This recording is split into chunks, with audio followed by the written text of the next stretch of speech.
Bonjour les amis, je ne peux plus me taire, je ne peux plus garder le silence devant ce lynchage quotidien, devant cet acharnement contre mon copain Rachid Méluche. Ah oui, on a été potes avec Jean-Luc, alors c'était l'époque où il n'était pas wokiste, c'était l'époque où il léchait pas les babouches, c'était l'époque où il se disait républicain, social et laïque. On a fait un petit bout de chemin ensemble, tout petit, hein, mais il m'a pris dans ses bras déjà une fois, je l'ai invité à des conférences, à des réunions publiques, j'étais à des tribunes à côté de lui, c'était pas très agréable d'ailleurs, mais bon, ça c'est un détail, donc ça laisse des traces, vous voyez, et donc quand je vois depuis que mon copain Rachid, bon, qu'est-ce qu'il a fait? Enfin, faut pas exagérer. Tout le monde lui tombe dessus depuis l'affaire d'Israël, depuis l'affaire du Hamas,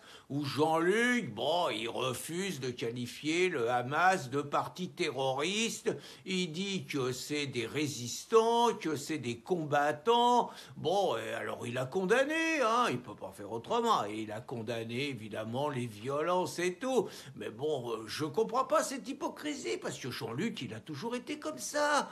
Bon, Jean-Luc, il aime pas les youpins, comme disent ceux qui ont un problème avec les juifs. Hein. Me faites pas un procès, moi je les appelle pas comme ça. Mais bon, Jean-Luc, il aime pas les juifs. Bon, ben, c'est un vieux réflexe d'anticapitaliste. Marx, c'était pareil, il aimait pas les juifs, parce que dans le jargon habituel de la gauche, les juifs, c'était le grand capital, c'était ceux qui avaient le fric, c'était ceux qui exploitaient les travailleurs, et donc c'était des ennemis de classe. Et puis, bah, ça laisse un petit peu des traces. Jean-Luc, il a toujours été pote avec Corbyn, le chef travailliste qui était un tout petit peu antisémite. Bon, et ils ont accueilli un palestinos qui voulait tuer un rabbin. Bon, c'était un curton, donc à bas la calotte, voilà. Bon, c'est pas grave tout ça, Jean-Luc. Je veux dire, il a toujours préféré les Palestiniens parce que c'était un peuple opprimé. Donc je vois pas vraiment pourquoi tout le monde lui tombe dessus. Je veux dire, il y a une cohérence dans ses choix. Et la cohérence dans ses choix, elle est de toujours. Et donc là, alors il y a un putsch en interne, hein, je vais vous décrypter ça. Raquel Garrido, Raquel qui la joue avec l'époux Corbière, dans le genre Jean-Luc, maintenant il est devenu nuisible et tout. Attendez, il faut arrêter de se foutre du monde. Raquel, ça fait 30 ans qu'elle accompagne Jean-Luc dans toutes ses aventures. L'aventure de la gauche socialiste, l'aventure avec Emmanueli, l'aventure du traité constitutionnel européen, la sortie, le parti de gauche, et puis bon, les insoumis, elle a toujours été là, elle a toujours été fidèle à Jean-Luc. Quand il a fallu faire du ménage et virer ceux qui pouvaient s'avérer des oppositionnels, Raquel, elle a toujours été main dans la main avec Jean-Luc, et elle lui doit tout. Je veux dire, bon, très franchement, Raquel, c'est une brêle, quoi. S'il n'y a pas Jean-Luc, elle fait rien. Elle est avocate, elle n'a jamais gagné un procès. Bon, ils l'ont casé dans des organismes, genre et faux, tout ça, pour être avocate dans des structures internationales qui permettent de boucler les sous. Elle était l'avocate de Jean-Luc, mais bon, c'est une pince comme avocate, quoi. Tout le monde le sait dans le milieu. Elle n'est même pas capable de payer ses cotises. Et puis Corbière, c'est pareil. Donc là, pourquoi ils en veulent à Jean-Luc? Tout simplement parce que Jean-Luc, il aura quand même assuré le casse-croûte, hein, faut pas déconner. 2 postes de député, dis-les-lignes, hein, on n'est plus dans le logement social, là, quand même, hein. Donc, tout simplement parce que Jean-Luc, il a changé de stratégie, il est plus dans la défense des travailleurs, ça c'est fini, même s'il fait semblant avec les retraites, tout ça. Bon, Jean-Luc, il est dans le wokisme, il est complètement passé dans autre chose, donc il est dans la stratégie Terra Nova, et donc pour ça, faut une autre direction. Staline, il a fait comme ça. Staline, il a viré tous les anciens révolutionnaires, il les a tués. Bon, Raquel, elle est mise sur la touche, comme Corbière, ils sont pas morts, faut pas qu'ils se plaignent. Ils sont encore députés pour 4 ans. Bon, ça va, quoi. Il y a d'autres martyrs de la cause.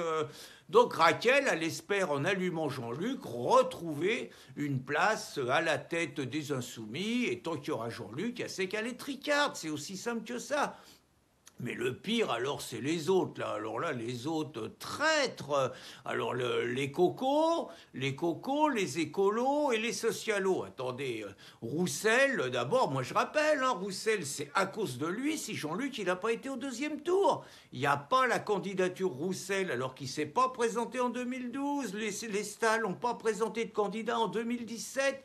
Ils présentent Roussel. Roussel, il fait combien? Il fait 3%. Bah, les 3% qu'on manquait à Jean-Luc pour être devant Marine.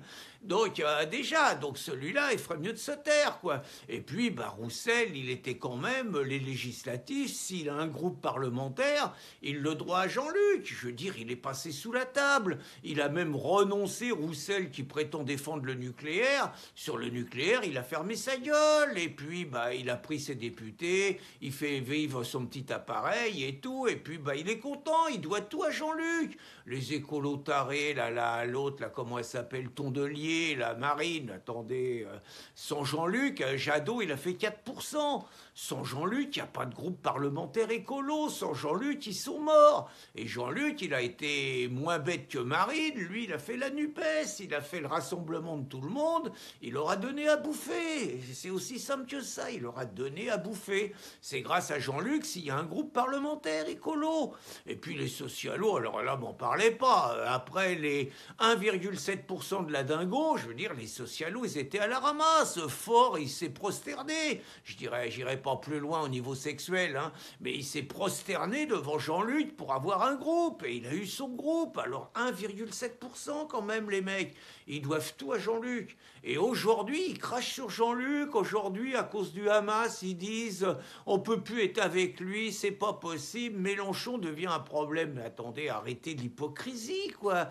Je veux dire, ils connaissent Mélenchon depuis toujours. Sur quoi ils sont en désaccord avec Mélenchon, ces mecs-là? Sur l'invasion migratoire, c'est des immigrationnistes fous qui ont sur les mains le sang de tous les assassinés qu'il y a tous les jours. Je veux dire, c'est les mêmes. Sur l'islamisation de la France, bah, je veux dire, c'est des lécheurs de babouche, tous. Sur la crise climatique, la soi-disant l'urgence climatique, je veux dire, ils bouffent tous au même râtelier que Jean-Luc. C'est le discours alarmiste, c'est le discours on va tous mourir, c'est le discours faut faire chier les Français, c'est le discours les voitures électriques et tout. Enfin, c'est pareil. Alors, sur la crise sanitaire, je veux dire, on les a pas entendus. Ils avaient exactement la même partition. La seule chose qu'ils reprochaient à Macron, c'était à la rigueur de ne pas aller assez loin dans la répression. Vous voyez, c'est juste ça, quoi.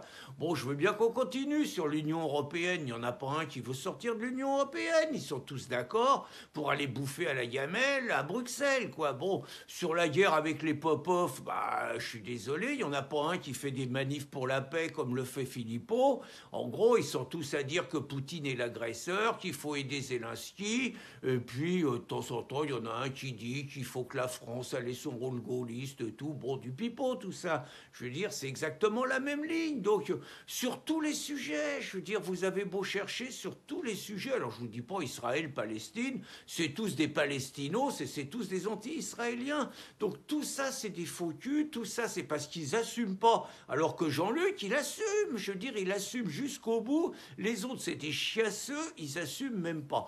Eh ben, je vais vous dire, je préfère à la rigueur Jean-Luc Mélenchon qui reste fidèle à ses saloperies, mais qui reste au moins fidèle jusqu'au bout à sa ligne et qui n'est pas un faux cul, plutôt que les faux culs forts, les faux culs, la Tondelière, là, et le faux cul Roussel. Il n'empêche que je suis partisan, que tous ensemble, Jean-Luc y compris, ils finissent à la potence. Bonne journée, les amis.